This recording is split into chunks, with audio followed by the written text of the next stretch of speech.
Hello, everybody. Okay, Jeanne. I'm Margaret Pantridge from the Friends of the Library, and on behalf of the Friends, I welcome you to our program, News Flash, Needhamites Revive Local Journalism.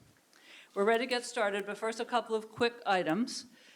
Friends programs are more often filling the community room to capacity, and we had a capacity crowd today. Of course, there are always a few no-shows, which is why we have some empty seats, but nonetheless, if you would like to be sure that you are able to register for a program, please join the Friends, and you'll get a notice 3 weeks before when registration is open, and then you'll always be guaranteed a seat. We'd love to have you as a member, and you'd be supporting the library. Virtually all our funds go to support library resources and programs. I also wanted to tell you about our next program. How many people here worry about getting Alzheimer's disease someday? Is there anyone who doesn't worry about that? Okay. Not yet. So we have the program for you. Our next program is called Successful Brain Aging, Understanding the Latest Science. And notice the hopeful note, successful brain aging. So our speaker is going to be Dr. Maureen O'Connor from the Bedford VA Hospital, who is a psychologist and research doctor. And she will also, in addition to helping us understand the latest science, she will be offering tips for individuals and families. So we hope you'll join us, and registration for that program is already open on the library website, so please sign up. Now on to today's program, News Flash. We have here two of the three core members of the team that launched the Needham Observer earlier this year. Peter O'Neill, executive editor, and Frederica Lalonde, who is the managing editor. And then there's a third person involved from the beginning, Jeanne Hopkins, who's the executive director. She happens to be married to Peter, but unfortunately she's ill and wasn't able to join us today. So Peter and Fred are going to tell you more about their backgrounds, and in order to avoid being redundant, I'm going to stop there. But just one more quick question. How many people in this room regularly read the Needham Observer? Wow, look at this. You're preaching to the converted. All right, now I'll turn it over to Fred and Peter, and they will give you the who, what, when, where, why, and how of the Needham Observer story. When they're finished, we'll have a Q&A, and we'll definitely be done by 3:30 at the latest. Peter and Fred, take it away. Okay, thank you. Thank you very much, Margaret. First test, I don't usually wear one of these things. Everybody back of the room can hear me? All good? All right, great. I guess the origin, I always feel like Ted Baxter in the Mary Tyler Moore show with the, it all started in a 10,000 watt studio. But it actually goes back almost 2 years ago. It was late 2001. I was fairly recently retired. I had time, lived in town for about 30 years. Had a period of strong engagement with the town when my son was in school. Maybe we can all relate to that. When our kids are in school, we're probably more engaged with what goes on in town. Was very involved with the special ed PAC, was the chair for a couple of years. So it gave me a very strong introduction to Needham. I had always lived in cities. When I was a reporter, I reported on cities. My first question when I moved to Needham is who's the mayor? It was very educational about how different a town is. And that while we have extraordinary, in many ways, town departments and town officials who are paid, a lot of the heavy lifting gets done by volunteers. And somebody said to me really early on that there's maybe 100 people who do 99% of the work in terms of the volunteerism. So I didn't take that to heart and become one of the 100 at that time, but it was a certain fragility to me, but we'll get back to that in a little bit.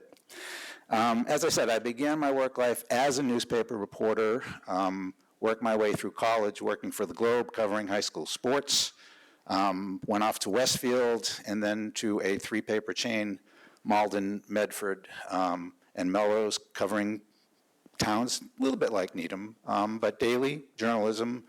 And this was post-Watergate, where there was like 100 applicants for every one job, and it was hard to do. And there were typing tests. You had to pass a typing test. You had to do 40 words a minute to get certain jobs. But I did that for a while, kind of eased out of it, went to work in government for a while, and then spent about the last 20 years in the private sector. And every job I did had to do with research and writing. So that's where I am about late fall, early winter 2021, wanting to re-engage, and there's a special election going on to fill a vacant select board seat. And I see there's a Zoom with this guy, Kevin Keene. I say, what the heck, what's Kevin all about? And because you couldn't learn anything from the Needham Times. By that point, it had become kind of a ghost paper. There wasn't a lot of coverage. So I tuned on to a Zoom, and there's Fred on the same Zoom. And that's how Fred and I met. And we both shared the same experience that despite the great efforts of Mark Mandel and his folks at the Needham Channel and the League and even the town, there was a real gap into what people knew what was going on. So when I talked about the 100 people who do things, Fred's 3 of them, just so you know. So we both decided that we would try to run for town meeting. We got out in the world. We had the same basic impression that people want to know more about what's going on in town, but it's just too hard. You really have to be very much of a self-starter to keep up to speed on things, and it's just harder than it really had to be. So, like myself, and I'll let Fred describe herself shortly, we both had started out at journalism, and we said, this town needs a newspaper or something, and our working title for the paper actually was, we found ourselves when we were talking to people and we say, what do you think about X? And they would say something, and we began almost every answer with, actually. So we were going to call it Actually.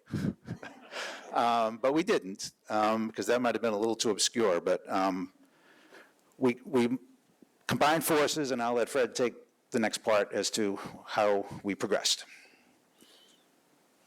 Hi, everyone. I'll introduce myself quickly. I'm Frederica Lalonde. I have 5 boys from 2nd grade to senior year, so I'm busy there a little bit. And I have always been really involved with the schools, but a couple years ago, I climbed out of the gopher hole right as the, I think it was the 2020 election, 2021, and was trying to figure out what was going on, and I had gotten all of my information from Facebook, and was irate at what I was hearing, and then very soon after that I realized, oh my goodness, I did a huge disservice not only to myself but to anyone that I spoke to around that time, because I was perpetuating misinformation, half-truths, and what have you, and I thought at that point I will never do that again, and I will be informed, and I will not, spread anything that I haven't concluded myself or researched myself. And that's kind of how I came to this. And as Peter was saying, right after that, there was the special election, and that's where I tried to atone for my sins and say, like, okay, I'm going to help with this now, and it's going to get better, and we're going to improve. But in discussing, even just the issues at hand, most people in the town, especially those in my peer group, really had no idea. We're all very ensconced in the schools, but even there, they're like, what is this about?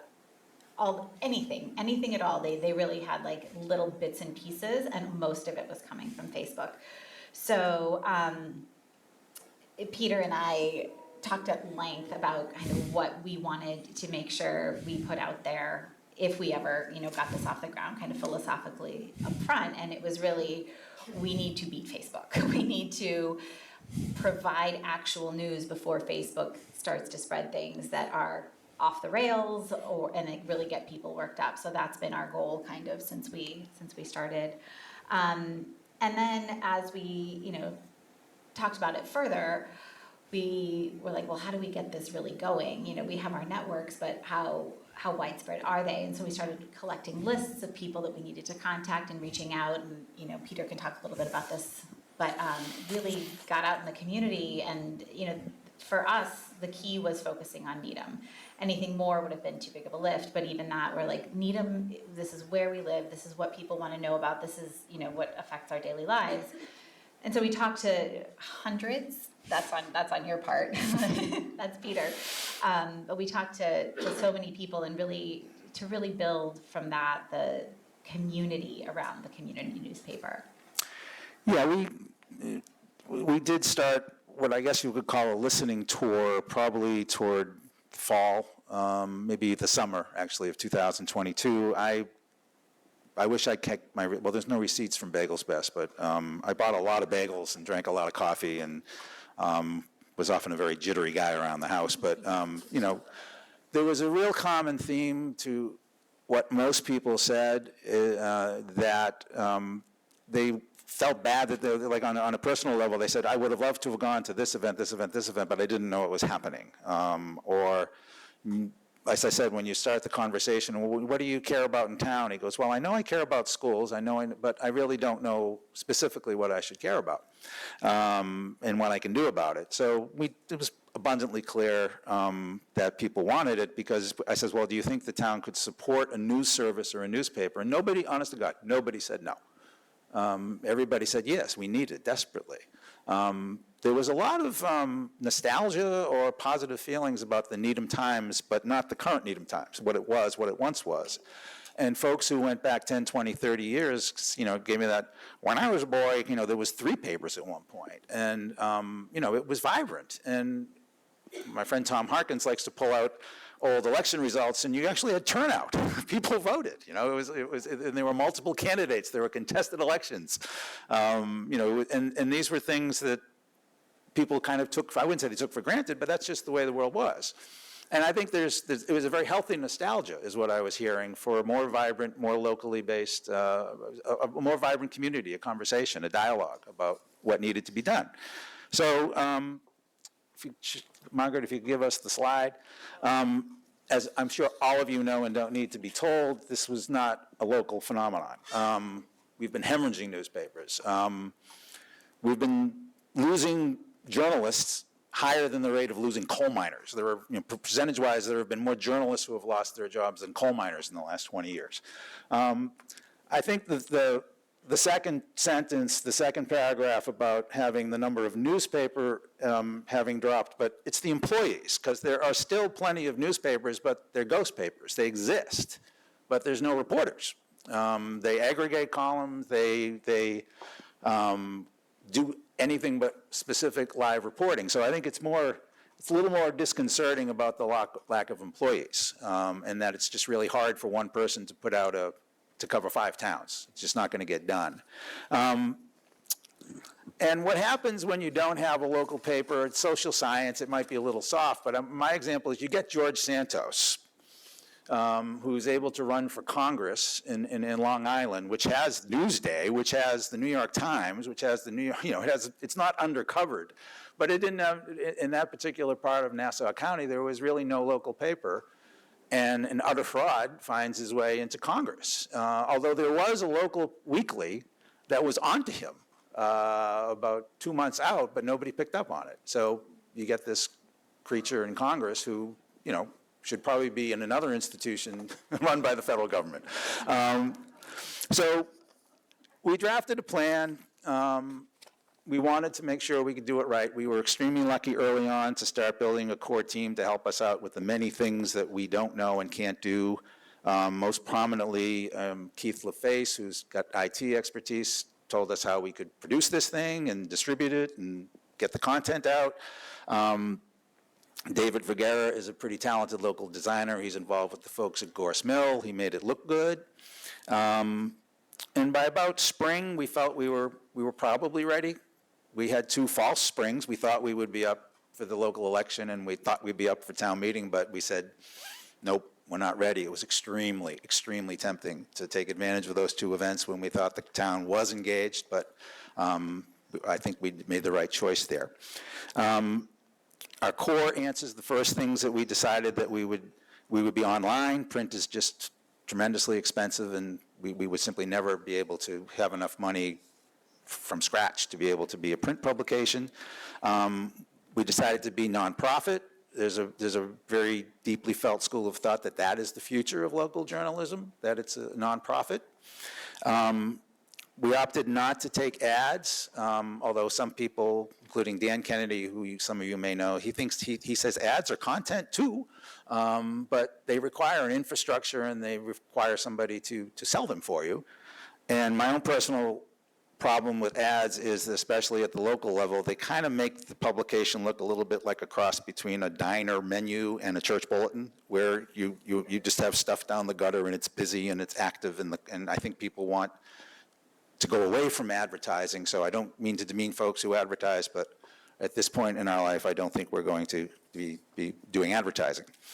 And our most important goal was to try to, if we couldn't do it right, if we couldn't be comprehensive, if we couldn't get into some detail on a story, we wouldn't do it. And we got to the point where we felt we were there, we launched, and that made it Fred's job to make sure that we could live up to that promise. So I'll let Fred describe. Fred, as the managing editor, kind of shepherds us through each week, some frantic Wednesday nights sometimes, but it gets done because of Fred. It's definitely a team effort. And yeah, so we, as Peter was saying, we talked a lot about what can we actually carry, what can we actually sustain, because we felt like the worst thing would be to launch something and then have to take pieces of it out or not be consistent or do it poorly or even more frantically than sometimes we do. And so we started with just a handful of stories that we knew we could cover. Very quickly, we had countless people reaching out. How can we help? How can we contribute? This is my background. I used to work at the Wall Street Journal. I used to work at the Globe. I, have tech experience. And it was really not just heartwarming, but impressive. Like, the people in this town, my goodness gracious, we are very fortunate. And all those people came out of the woodwork, and slowly but surely we built kind of a core team that. Oh, I thought you meant just to be like, I'm next sorry. slide. No, next slide. Sorry. No. Polished act here, right? Yeah. So basically every week we meet in my kitchen and we have bagels because that's the thing, and we brainstorm stories. We go over the previous issue. How did we do? How do we felt people received it? Did we have enough variety? And then we talk about upcoming issues. What do we know is coming up? And the nice thing is, at first we were like, well, we have 5 stories and we can do those stories and we will do them. And then next week we'll figure out what's coming next. And now we're at a place where so many people are sending us like, this is happening. Have you heard of this person? This would be a great feature story. Which is really exciting because now we actually are creating a bank, which is wonderful. Just a bank of stories that, some of them are evergreen, meaning they can run at any time, but they're fascinating. And so we make space for more timely news that might come up the night before. So, like I said, we have our crew of people who can write, our crew of people who can edit, those who help with the online stuff and the design pieces, and throughout the week we assign those stories. You may have gotten calls from some of them, many of you, to report. And then it goes through the editing process, very rigorous editing process. Sometimes that ends around 1 a.m. on Thursday before we send it out, but we are committed to the quality of what we put out. And again, like I said, that's really been the key. Like, are we putting out quality pieces? Are we really responding to what the community wants from us, what the community wants to hear? That's going to be an ever-present question. We ask ourselves that every single week. Are we really responding to the community that we're trying to serve? And am I missing anything there? Talk to the slide a little bit, maybe. Where's It's right behind you. I know, but there's one there too. There's one over there, too. Okay, all right, I can see that one without having to move the chair. Okay. Come together to fill the void. Yeah. Which part am I missing? Profiles of, the types of stories. Okay, Yes. so, yes, so basically, at the beginning of this whole thing again, we were astounded at how many town issues people were completely missing. Nobody told me that. Like, are you expecting us to come door to door? How do you receive your news? And how, that we are kind of flooded with information and yet not receiving what we need. So there was that question. And so when we first sat down, we're like, well, we need to cover these town stories, these important, issues that affect us, even if they're granular in many ways. Like, why does this matter to me as a resident? And that's basically Peter. He's at every meeting. If he's not at a meeting, I'm not sure what he's doing, because he's literally always at meetings. But we also wanted to make sure that we had a well-rounded, view of who our community, or who is part of our community, what are we doing that is outside of the government piece. And so we've, taken on the schools, the students, the sports, the things that they're doing there, which is really amazing. Like the students at the high school are remarkable in the initiatives that they, launch and the way that they take part in just in the community itself. We felt like housing and economic development, that is something that is consistently important and ever-changing, and especially now with the MBTA communities laws coming up, there is a lot to talk about and a lot to think about and really understand before it's upon us. Arts and culture, again, that speaks to kind of what is happening in our community that is of value that maybe, you're not hearing about because you're not in that specific sphere, but really highlighting it for people who might want to know more. And then the profiles of residents. There's so many people who go under the radar. You don't know about them, but they're doing amazing things and really giving back. And highlighting that, I think, inspires others. And that's another piece that we wanted to highlight.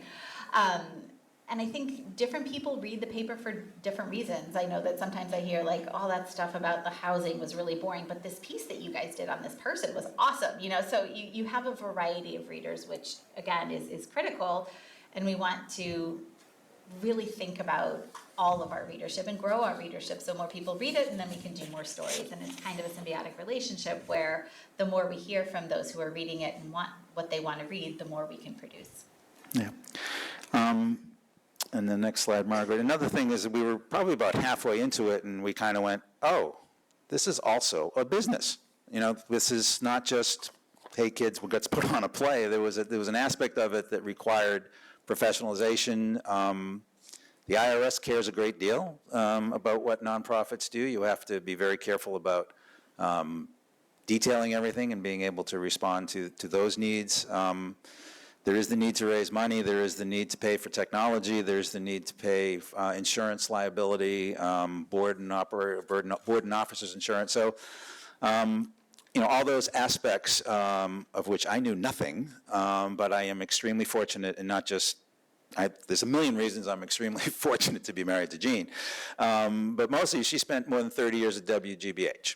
And when she was kind of on the sidelines, and she says, this is what we do at GBH when we run into that problem. This is what GBH does when, just as an example. So when you've got the preeminent public broadcasting organization in the country, kind of, and you're learning from their experiences, we said, well, that's not a bad model. We're going to be a nonprofit. We're going to focus on news and educating people. We're not going to take advertising. So in a lot of ways, it became a model both as a business and as a nonprofit and as a supplier of news and information. So rather than pause, build the business, raise money, hire people, we said, well, let's just see if we can prove ourselves. We'll kind of bet on ourselves, get out there, show proof of concept, and we were very lucky that folks have responded positively. Next slide, I'm sorry, Margaret. This is the team. Executive director means Jeanne has kind of got the business side. We just passed 2,700 subscribers, which is, may not sound like a lot, but it's like the threshold in this, we're told, is 25% of households, and that we're just about there.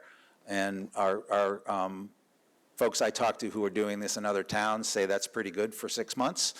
So, we feel we're a bit embedded, but we also think there's a great deal of room for growth there.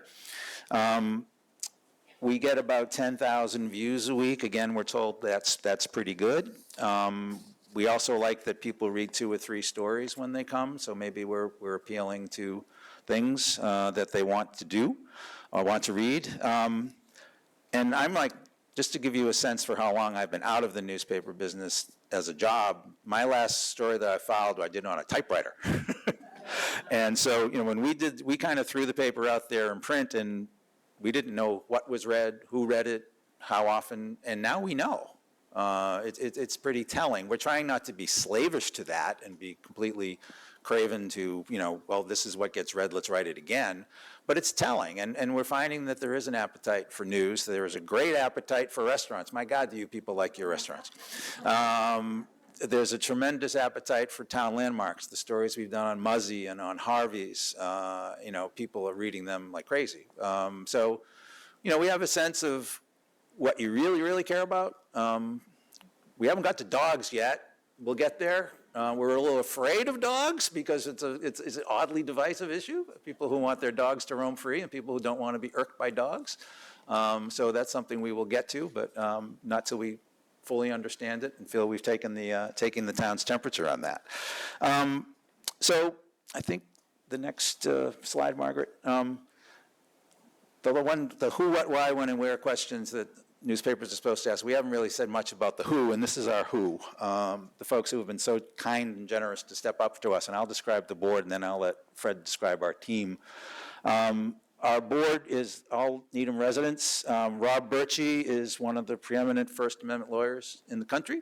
Rob stepped in fairly early, and my goodness, did he keep us from stepping in things so many times. Renaz Mala Muhammad ran the Multicultural Festival.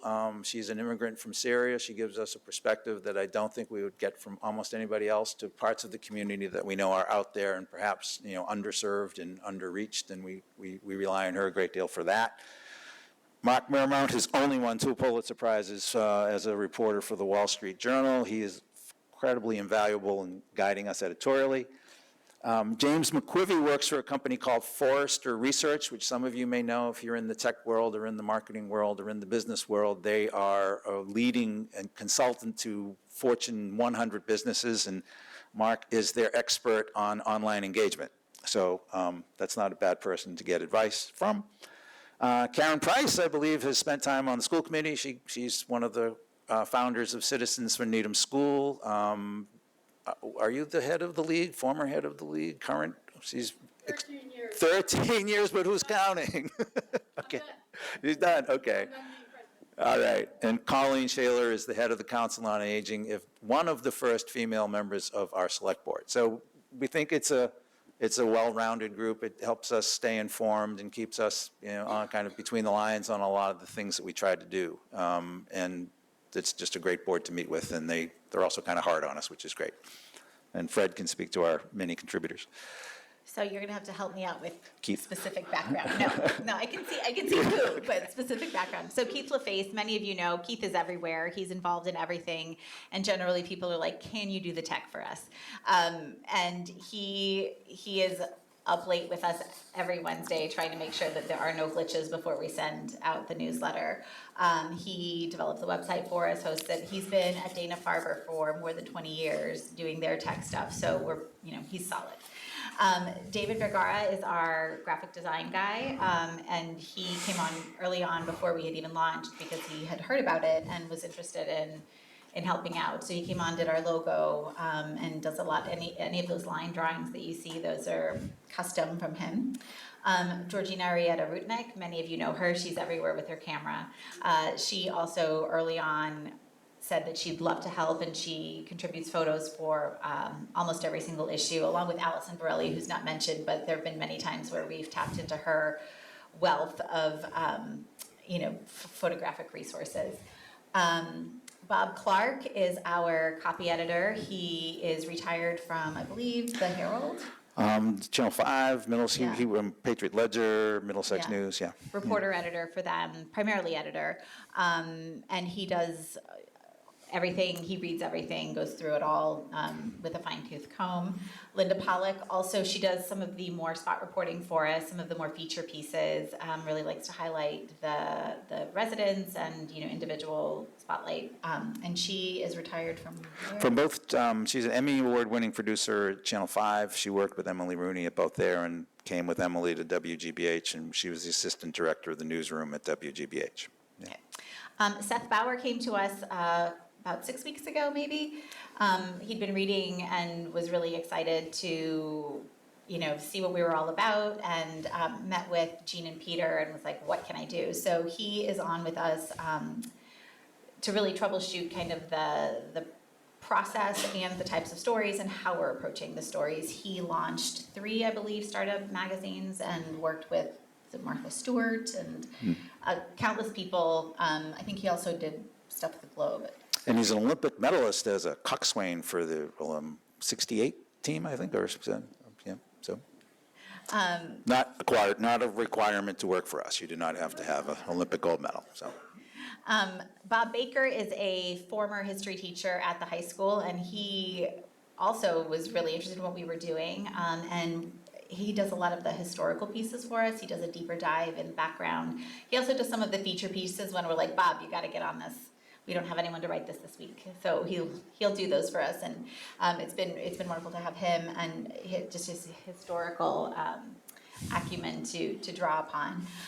Nick King, I'll let you take Nick King because you know far more than I. Okay, yeah, Nick, I played softball with Nick in the late 70s for the Globe softball team, and he didn't remember me. I was deeply hurt. But Nick is just kind of there for when we have what do we do about this, whether it's ethical, whether we're making a good news judgment, and, you know, Nick edited whole sections of the Globe, and sometimes we walk out of that going, of course, and it's clear as day when Nick explains it to us, and like so many people who are in our team, kind of saves us from ourselves more than once. Roxana Misang, she comes from the blogosphere. She did blogging for many, many years. We pulled her on, or actually I should say, she raised her hand and I yanked her in to do a lot of our social media. So Facebook, she does a lot of the analytics, sees where our stories are coming from, tries to populate the Facebook pages and make sure that people who maybe aren't subscribers are seeing the stories that we're putting out there, especially in response to stuff that is popping up on, especially like the Needham Facebook page. There's a lot of that. People, you know, will say, have you heard? And then, you know, she'll make sure that our story pops up there so that there's some accurate information.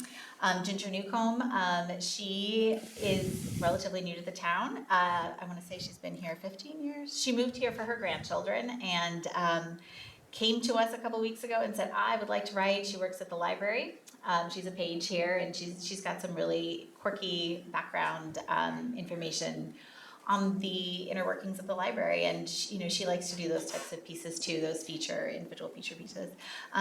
Jenny Turnauer, she has a medical writing background, so she also came to us just maybe 3 weeks ago, and will be doing a lot of stories that come out of the Board of Health because her expertise, that's where her expertise lies. And she's a doctor. Yes, also that, yes. And then Jim Flanagan, whose background expertise is in education and has vast personal knowledge just from his own interest in housing. And he also, we pulled him in because we knew that he's a good researcher and a great writer. And I just feel like I'm not doing any of these people justice in this short amount of time, but we just have such a wealth of resources in this team, both in terms of writing skills and in terms of, you know, thinking through what a story should look like, because we all approach these stories from our own perspective, and I won't say bias, but we all have our own lens and our own understanding of certain things. And so when we sit around that table, each of these people is like, well, have you thought of this? Or, you know, you should talk to this person, and this is an angle, and this might interest some people, you know, and that's how we really pull together, thanks to everyone that we just listed, pull together something that we feel pretty good about putting out. Yeah.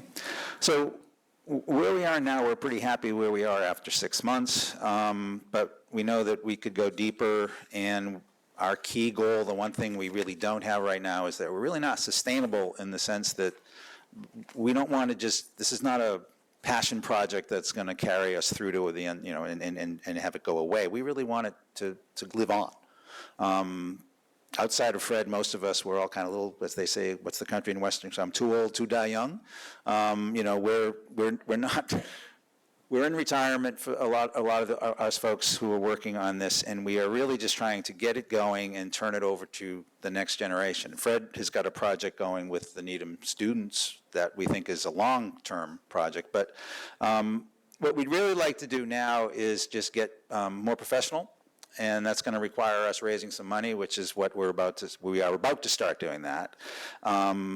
It simply means that, well, as great as volunteers are, when you go to a volunteer, you get a great idea for a story, and you explain it, and you get all excited about it, and they just go, no. I don't have time, it's great, maybe later. And it's like, I'm just trying to remember in the 8 or 9 years I spent in a newspaper, if a reporter ever said to an editor, no, I'm not going to do that, find somebody else, you were assigned something and you did it. And we don't really want to have that dictatorial power, but we like to have people for whom it's their job, who understand that, they're not going to say no simply because they don't want to do it. So we would really like to get to a point where we can have first full-time hire we would be somebody who would be largely editorial, if not totally editorial, if not in charge, very, very high up. We'd be training them, we'd be training our replacement. And that requires a certain amount of money. We know how much that money that is. And in our business plan, it's when we have that person's salary, that much money in the bank, and our burn rate is that person's weekly salary. That's going to require some aggressive fundraising, which we, as I said, are about to start. And the next person we hire would be somebody who would be the same person, only on the business side. It may not be a full-time person, it may be a half-time person who is just making sure that bills are being paid, and there are bills. And that we're marketing correctly, that we're tending to our readers, that we're not, we're raising money from sources that maybe a true professional fundraiser would know what's out there. So, it's basically to take it from being a startup to a going concern, the next second phase of a business. As I said, the ultimate goal is for it to be sustainable, that it goes on and on. There is really a lot of good momentum around local news. They are popping up in many places. There's a great deal of philanthropy around this, so we will hopefully be able to leverage our donors, our subscribers, for matching grants that are out there. And we are actually going to be launching a fundraiser before Thanksgiving. There's a group called the Institute for Nonprofit News that is running a matching program, and if we can raise around $13,000, they will match it. I've kind of done some metrics, and at 2,700 subscribers, that's like $5 a piece. So to get to 13,000 is not easy, but it shouldn't be a terribly heavy lift. So we will be reaching out to you because really the whole reason we did this is so we could ask strangers for money. That's, it's just, you can't just do that. You gotta get to a point where you can do that. Because more serious, volunteering is kind of like working without a net. And I'm sure everybody in this room has volunteered for something, and you know that it's fragile. That you ride a few people really hard, and then they burn out. And we really don't want that to be the fate of what will come of us. So, and our picture of success is, right now we are a newsletter that has a website. We want to become a website that has a newsletter so that you're habituated into going there more than on Thursdays. That, hey, there might be something new there. Maybe we could do a second weekly newsletter to direct you there. But, just to be what folks come to expect from a destination for people in Needham, that they check it 3-4 times a week so they know what's going on. That's what we'd love to have. We do that if we can have reporters who have beats. We're developing a beat structure. We were really lucky to have Jeanne, a medical professional who's written to cover public health, which from youth mental health to the, Colleen tells us at the Council on Aging, there's so many issues that come to them. Their social workers, their nurses are just as the mental health problems and the physical health problems on the two ends of our age groups are extraordinary. I think we have a wonderful Board of Public Health that is here to help people, and maybe they have a hardest time getting out the message to folks that the way they can be of help. So I think that's some service we can provide. We'd love to be able to do investigative work. That takes time. That means sometimes it means taking somebody off of doing daily reporting to give them 2-3 straight weeks to dig deep on a story. Not a luxury we have right now, with a limit of 24-hour days. So, we will use your money well. I hope you trust us to do that. So that's what we'll end with. Just like every sermon I've ever been to at Catholic churches, it ends with the ask. So thank you for coming. We're perfectly happily and actually looking forward to answering any questions that you may have about absolutely anything that's on your mind. So thank you.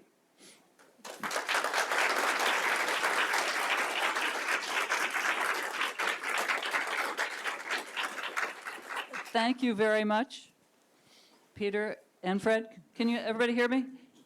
I have first question.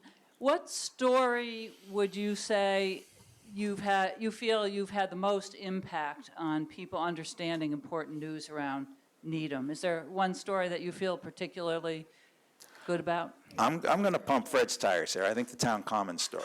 I think that was a fairly misunderstood project, and Fred worked her butt off on that and talked to all different perspectives. And I think people came away, it was a very well-read story, and I think people came away from that with maybe a better understanding of how that project came to be, what it was meant to accomplish and what it wasn't meant to accomplish. And, you know, it's an aesthetic thing. I'm not saying people who complained about it were wrong or people who praise it are right, but it was more the why of it that I think was misunderstood. And people are free to criticize red chairs and lack of trees. I mean, this landscape architects have at it. But I think that story was pretty poorly spread. And Fred worked extremely hard, talked to I don't know how many people. But, you know, I think that helped. And that's I think, an example of a prototypical story of how we think, you know, we're not here to say, no, you're wrong, it was this, or it was like, no, this is what it was, and you decide. Thank you. Okay. Who has the next question?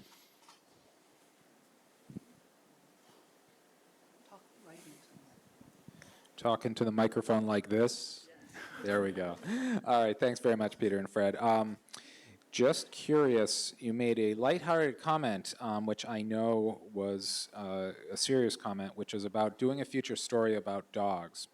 And while the topic might seem a little fuzzy, shall we say, it's serious business. Furry? And then, and so what I would hope you could share with us is a little bit of the thinking around what are the things you consider when you approach a story like that? Like what's going through your mind about what is the angle or what are the concerns? How do you make sure that you get a story like that right?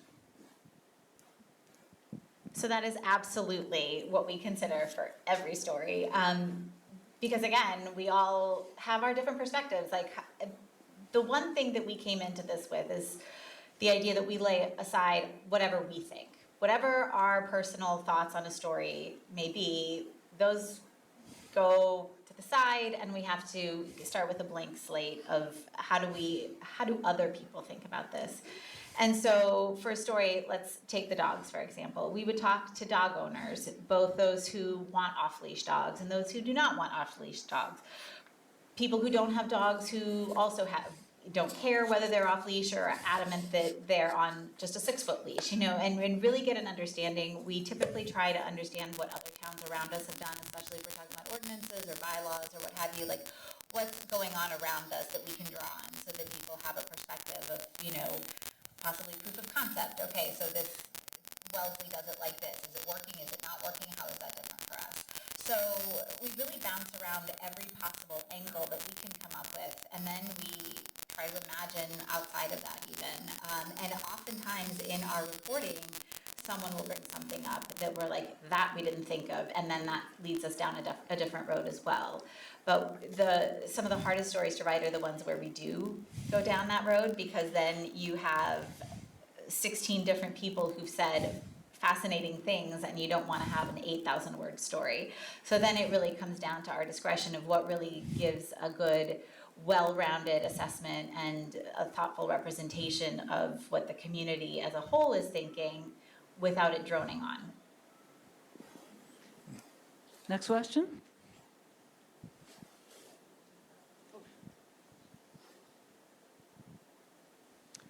Thank you very much. Are you considering having letters to the editor published? And if so, when? Yeah, okay. So letters to the editor, perhaps after our very first issue, we had people asking us about that. And there are a few different things. Like we said at the beginning, sustainability was really our focus. So we didn't want to take anything on that we felt was going to inundate us quickly. And we, having seen Facebook, knew how quickly letters to the editor could inundate us. But it is something that has been on our list of potential, not potential, but definitely something that we want to consider, because this is a community newspaper and community input is valuable, and getting that in print outside of what we print is important. We started with a couple little things. We just launched the calendar a couple of weeks ago for those of you that haven't seen that, and that was, we felt was a big lift to see how much work that was going to be. We are talking about letters to the editor and how best to curate that so that, again, everyone feels like their voice has been heard without an expectation of their letter being printed.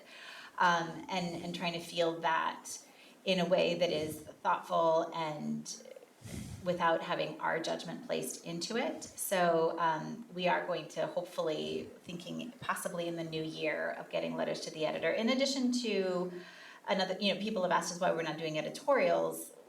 Very good reasons for that too. But those are possibly on our list. Obituaries, ideally, we'll be looking at those. But those are just some of the things that are coming. But in short, yes, we are considering letters to the editor.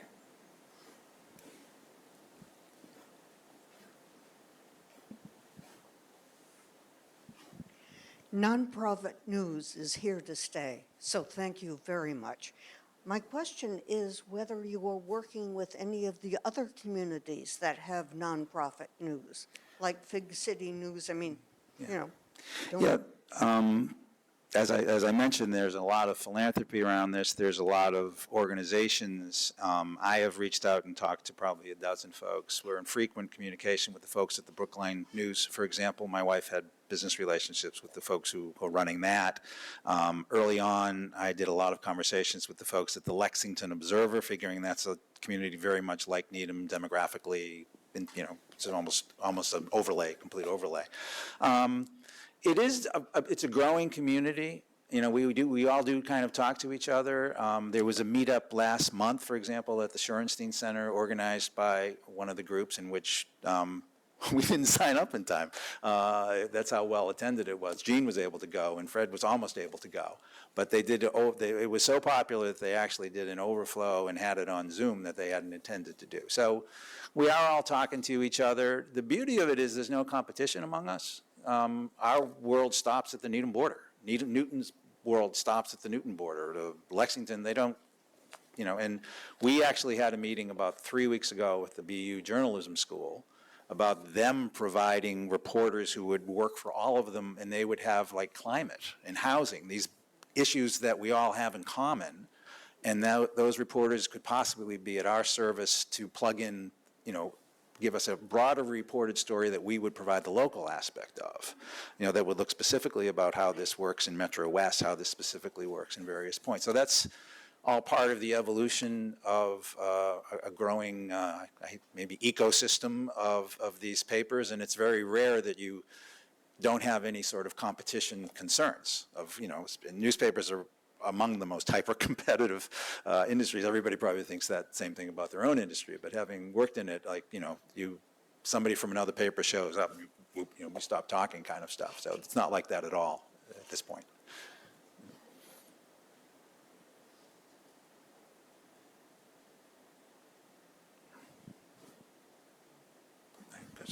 Thanks. I was just wondering about your relationship, whether you feel both things can survive, Hometown Weekly and your thing. It's my impression that the Observer has current, up-to-date news information, and Hometown Weekly has real estate transactions, notice of public hearings, and it seems, in a way, you're serving two different functions. Yeah, I don't like we did a panel with them about last month, right? And they were at the panel, and it's clearly we're infringing on them more than they're infringing on us, I think. Our goal is to do all of the things that a paper of record has traditionally done. And that's calendar items, that's, that we don't do, we've just started. We wanted to make sure that we could do it before we started to do it. We would like to do more reporting on events like this, not that, that every month the library every week the library has something that's of interest, and Hometown Weekly is very kind to the library, and they're very kind to the senior center. And partly because we know they're doing that and people are getting that, we're not doing it. At least not yet. That's something we'll get to. I think when we start doing that, when we have more bodies, when we have more folks, when we want to be out more than once a week and we need more stuff to write about, that's, I think, when your question will become relevant. It's how they will view us. But Fred and I kind of go back and forth on this competition thing. I'm not going to worry about Hometown Weekly's business model, too much. I think that they are of a type. I don't mean to demean them, but they fall into the category of shopper, and it's a valuable service, and I think people will thumb through it to see what's going on in town, and that's great. But we think that's one thing that that we don't need to do right now because they're doing it, but maybe we can do it eventually. I'd also add to that, that none of us, actually, I think the Hometown Weekly is for profit. They rely on ads, but the rest of the news sources in town are not. And so when we think about, it's true, Peter and I go back and forth on competition because I was like, if anyone ever tells me this is going to become competitive, I'm out, because I am not a competitive person. I do not like competition. I do not like to think that I'm up against somebody. I like to just do my work and compete with myself. And I feel like that is our biggest competition, is like the quality of our work and improving on it all the time. But in terms of the other news sources in the town, we feel like the more news everyone can get, the better. Like, we're not trying to make money off of this. It's not a choice. Everyone has the opportunity to read everything and hear everything. And so that's a benefit. So the more people that are putting out the news and doing it well, the better. It's the residents that benefit from that. Yeah, back when I was doing this before, the greatest fear among journalism that there would no longer be two newspaper towns. Everybody was terrified about having single newspaper towns, and that was a valid fear. You get only one silo of perspective. But when I was at the Globe, we always read the Herald. When I was in other papers, there was always a competing paper, and now it's, can you stay alive? There's the whole notion of, and I think competition, ultimately, 2 newspaper towns, 3 newspaper towns are great for the citizens, great for the residents. I think there should be competing sources of information. So I would like to see Hometown Weekly start covering news. I'd like to see what Needham Local has, what the Needham Channel has going with Needham Local gain traction, because I know we can't cover everything, and I just think competition is extremely healthy in the news business. I'll say one more thing about my wife's experience at GBH. You may have remembered that about 10 years ago, they bought up the old CRB and they put all their classical on one station and turned GBH into a news station. And BUR went apoplectic, but since that change, both of their numbers have gone up. There's more viewers to public radio, well, listeners to public radio, since both of them had essentially the same format. So, I think people should go, okay, that's what the Observer says. What does X and Y say? And I think then you can get that this is a diversity of opinion. And, if we can't keep up, that's on us. If we all of a sudden become less interesting, less reliable, less readable, then we'll pay the price. And that's a healthy aspect of competition, I think. Hi, Peter. Hi, Fran. I have a comment and a question, maybe. I'm not even sure if it's a question, but we'll see. My first comment is what you said about you hope that what you put out and what you spend the money on is what we want, type of thing. And when you said that, I thought, that's good. People make mistakes. So my thought around that is, if you're using money and you realize it's a mistake, to be transparent about it. And I think that would be good for the community and good for what you were just talking about, right? The more transparent we are, the more competition, the bigger and better we can get. My question is, in reference to, and it might have something to do with what this gentleman over here talked about the editor's page, is my thinking was, and I know it's probably not a way to do it with the way your core idea is, but if you could, at the end of a story, not all of them, maybe just one in the beginning, is to ask a question of the community, where there's maybe 3 options to answer, right? To give an understanding of what your readers, subscribers and readers are thinking about. And in that way, and then somehow be able to figure out who's actually clicking those buttons, right? And because that could actually open up more storylines or more views about the same topic. I can take that. And then it would, allow more community involvement, and it'll create more interest in the paper. That is something that we've talked about, and we've done it a couple of times, like a poll situation. And I think it is something that we're interested in doing more of. We just haven't, so thank you for bringing that up, because I think that's something that, we are keen on getting that, involvement and that feedback.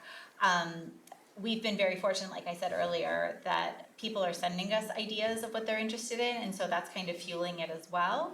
But I think definitely kind of polling the community and seeing where people's thoughts are, and then that'll help us with reporting as well, for sure. Yeah, I would, not to be nitpicky, but I would call them more surveys than polls. Polls imply a certain scientific aspect of it where you've got weighted respondents, et cetera. But the survey, we actually used a survey before we launched to ask people, how likely would you be to read this story? Yeah, I think surveying it's a tool we've underutilized. As I said, print dinosaur here, not used to being in an interactive thing, just usually having it read, and we probably should be soliciting that sort of feedback. So thank you. That's actually a very good idea. Hi, can you hear me? Yeah. Yes. Hi. Anna. My comment and a question. My comment is I really enjoyed the feature you have to turn the articles into PDFs. That it makes it more readable. I try not to print it, but it's easier to read sometimes. And my question, speaking of dinosaurs and interactivity, I'm curious about if video is in your future, or are you going to be strictly written? Technology. So our focus is print, so to speak, because that's what we know, and we would really have to expand if we were going to do video. But our plan is, if there's ever a complimentary video story, to link with the Needham channel, who, they do it so beautifully and so well. It's perfectly edited, and so that's the extent of it that we would probably throw to them and say, listen, we're not going to do it any better than this, right? So I think we'll just stick to the written word. Yeah, it's a bit of when I start talking about technology, Fred probably starts doing this, but our platform right now, we have a free version of something that people usually pay a lot of money for, and I'd be terrified of the instability that when we try new technologies, it's almost like danger, danger, Will Robinson starts happening, and so I'd rather have us be way more buttoned down before we got into that as a regular feature. Hi, Peter. Hey, Reg. I think it's great you've got 2,700 subscribers. That is really terrific. I'm wondering if you have the other really key metric at your fingertips, and I forget exactly what its name is, but it's how many, the percentage of people who you send the email to who actually open a story. I'd be curious to know what that is. We just, the follow or forward function, I think, yeah, which, Click rate. well, our click rate is very good. Our click rate, we get, be almost 1.5 is considered good. We get 3, clicks per viewer, which is thought to be good. And I'm answering a technology question again. It's the share. There's a share function, for example, which we should have known about but didn't, which I think we have added it. It's on there now. So, we have, this is again, when I talk about doing things when we're ready and maybe not having done things when we were ready but didn't realize we were ready. These are all just kind of learning curve kind of lessons, but thank you, Reg. Hi, congratulations. It's really done a wonderful thing. What kind of reception have you gotten from town boards and local officials? Really positive, I feel like. We have had... That has me worried. We have not, from all sources, we haven't had anyone come out and say, what you're doing is terrible, which is good, because I would have just launched myself into Rosemary Lake. So we're very lucky that we've had very positive feedback, and I think that speaks a lot, again, to our dedication to this idea of being as even-handed as possible, and I hope that that's what we continue to put out there. But yeah, I think we haven't done anything divisive yet, though. That's, I'm sure, coming. So Yeah, I mean, I've had to do a couple of public information requests, and I did one point thought a meeting shouldn't have gone into executive session when it did, but for the most part, I think we can, Art Kate on down, the town department, Amy Haslam, they respect what we're doing. I think they've erred on the side of trusting us instead of being suspicious of from the launch, and I hope they're all positive relationships. I'm not saying they agree with everything we do. I'm not saying we don't get a little bit of yeah buts from them, but you know, I know that there are towns. I mean, what's happening largely is there's a lot of folks who are doing what we do. When they do start getting aggressive with their reporting, there is retribution that has happened to some of these papers throughout the country, and you know, we haven't faced an inkling of any sort of whatever word you want to use. They've been quite cooperative with us, and I think that they want us to succeed. I think. also we're not out to get anybody in any capacity. We just want to report what's out there. And so if someone were to do something that was a misstep or what have you, or you know, outside of the bounds of their elected office or what have you, we would report it, but we wouldn't add our own editorializing to it. It would just be, this is what happened, and these are the facts, and this is how people feel about it. And so it would just be very, very straightforward. So we're not out for any reason to do anything that, you know, it's not our perception. It's really what is actually happening. Famous last words. Yeah. Any more questions? Yes?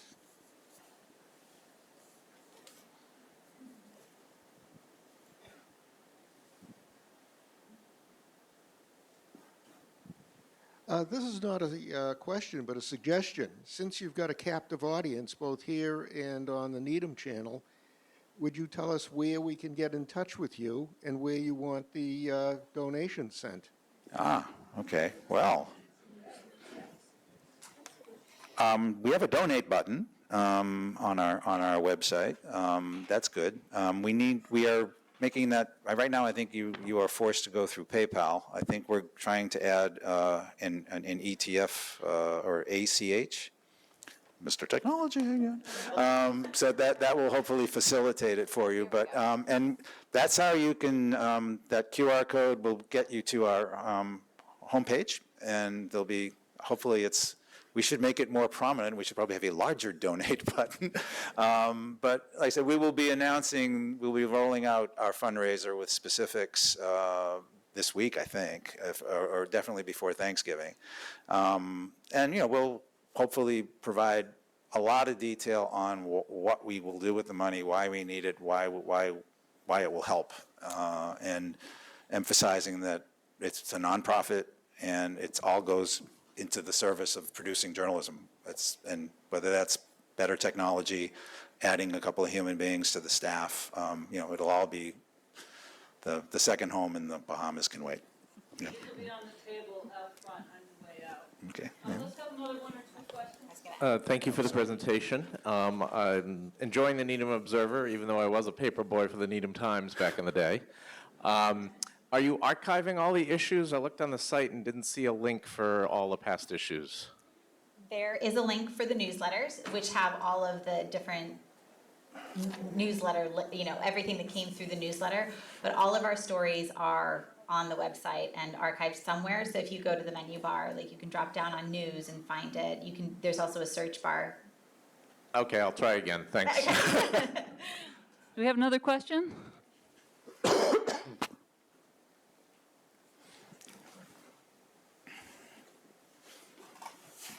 Thank you both.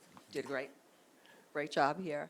And I've turned a lot of people on, neighbors, to the Needham Observer. I asked some of my next-door neighbors if they get it or if they see it. One thing that first I want to comment on is that, Fred, you've done an amazing job considering you have 5 kids at home, which is really something to be able to volunteer and do this. And I noticed on your list of contributors, I know some of those names. I lived in the community for a long time. And they're volunteers, and obviously most of them are probably older and retired. And one thing that you had brought up before, Peter, was that having the newspaper move on and live for the younger generations. So I'm wondering, other younger people might be working and might have large families, but what are you thinking about to get, let's look at the audience here, we're pretty much, an older audience. What do you? Well, my daughter's probably the one who's really upset that I said that. But I'm just wondering, what are you doing or what are you thinking about doing so that to involve more younger people that might have come here? What kinds of stories or things might be interesting to get more younger people involved if they can, even on a less active basis? I'll give Fred the first shot at one cohort, for sure, yeah. I was going to say a couple things. I keep reaching out to all of my mom friends who systematically turned me down, but we got Roxana, so she's, in my cohort. But really the big piece for me, one of the main things that I wanted to focus on when we started this was going in and talking to high school students and really teaching them how to do journalism correctly. And not that I know everything, but I have a fundamental belief in fact checking, which is grossly lacking in media globally. So that idea of you need to check, when I started, which wasn't like 100 years ago, but still, we didn't have Google to search up everything, and like Google's not the answer. Google can tell you the phone number of the person you need to call to get the answer, but Google isn't your answer. And so teaching them that the baseline for all good journalism is fact checking, and then really getting them excited about what reporting is. I mean, one of the questions that I ask is, who likes to ask a lot of questions? Because that's how I got into journalism. I mean, I'm super nosy, and people are like, and this is where you go, and so that's kind of what we're doing at the high school level, just figuring out where their interests are and showing them that pretty much anything that you're interested in can be translated into journalism. And so really trying to get them excited about that. And we had a group of 35 students when it was put out there just sign up and say that they were interested. And one of the students actually had a story. It was a sidebar piece to the sports story a couple weeks ago.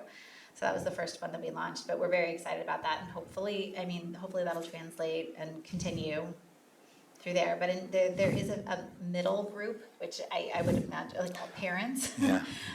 of kind of again my cohort, that it's tricky, and they want to read the news, and what engages them is their kids, and so that's why we try to do the school stories and the sports stories that really draw some of them in. But it's tricky because people's minds are in a million different places, and even just reading the news can be hard. Which, if you don't mind, we also consider that when we're piecing it all together. How long does it take to read one of our issues?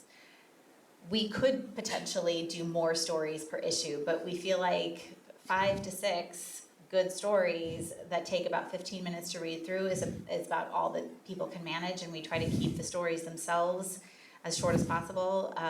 They're getting a little shorter now that we feel like we've gotten all the real, meaty information out there of stuff that was backlogged. But we're, those are some of the things that we consider so that we can engage people who are busy and have a million things going on in their heads.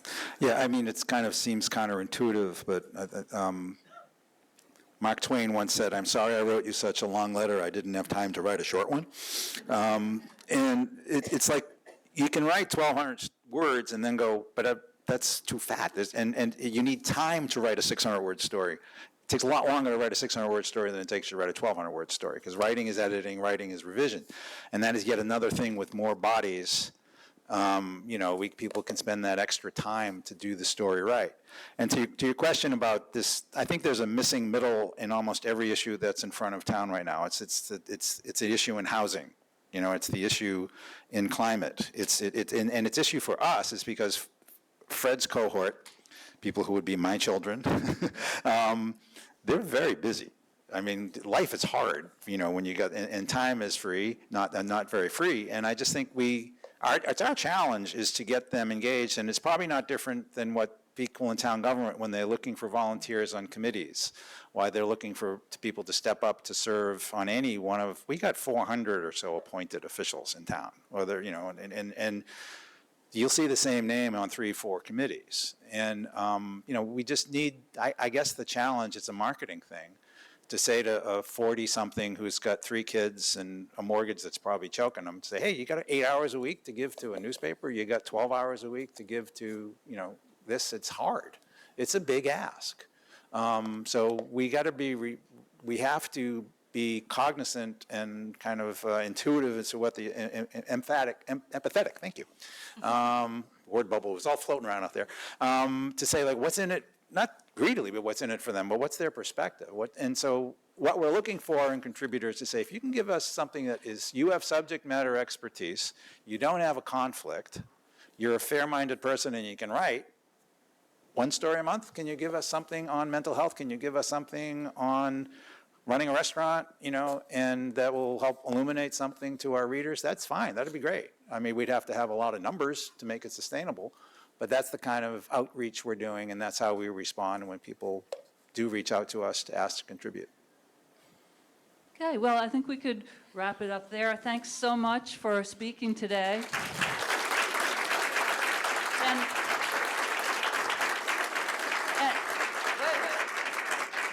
And also, thank you for making Needham a much more interesting place to live than it was last year at this time. So we'll see everybody on January 7th to learn about the aging brain, a topic that's relevant to the young as well as the old. And please sign up for the newsletter on your way out if you aren't already a subscriber. Thank you.